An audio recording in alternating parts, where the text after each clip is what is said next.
Direktur Utama PT Kereta Api Indonesia, Bobi Rashidin menegaskan bahwa tidak ada pemecatan terhadap petugas KRL komuter lain bernama Argi yang terseret polemik tumbler penumpang hilang. Kabar pemecatan itu beredar setelah seorang penumpang mengaku tumbler miliknya hilang di choler bag yang tertinggal di KRL. Kisah itu disampaikan melalui media sosial dan langsung mendapat perhatian. "Enggak ada orang itu dipecat," kata Bobi usai menghadiri rapat koordinasi optimalisasi ruang promosi UMKM di infrastruktur publik dan penguatan akses KUR di Jakarta, Kamis, 27 November 2025. Bobi tidak menjelaskan lebih jauh soal status pegawai tersebut.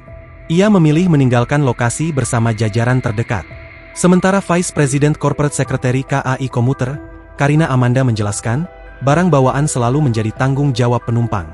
Ketika tertinggal di KRL, pengambilan barang mengikuti prosedur penanganan yang berlaku. Karina menyatakan, penelusuran terkait tumbler yang dilaporkan hilang masih berjalan. KAI Komuter juga berkoordinasi dengan perusahaan mitra yang mengelola petugas layanan. Mitra tersebut memastikan tidak ada pemecatan terhadap Argi. Sebelumnya, muncul kabar Argi dipecat karena dituding terlibat dalam hilangnya tumbler milik penumpang. Isu itu mencuat setelah akun Threads Anita Dewul mengunggah cerita kehilangan barang. Akun itu menilai terdapat indikasi pelanggaran standar operasional penanganan barang hilang di KAI.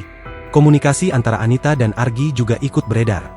Argi mengakui kelalaiannya saat memeriksa choler bag yang ditemukan. "Ini kesalahan saya dikarenakan tidak dicek terlebih dahulu, saya akan tanggung jawab dengan mengganti barang tersebut Pak," tulis Argi dalam pesan untuk Alvin yang diunggah di akun Threads Argi_BDSYH, Rabu, 26 November 2025. Unggahan tersebut memunculkan anggapan Argi terancam sanksi berat, hingga pemecatan akibat persoalan tumbler itu. Download Tribun X sekarang, menghadirkan lokal menjadi Indonesia.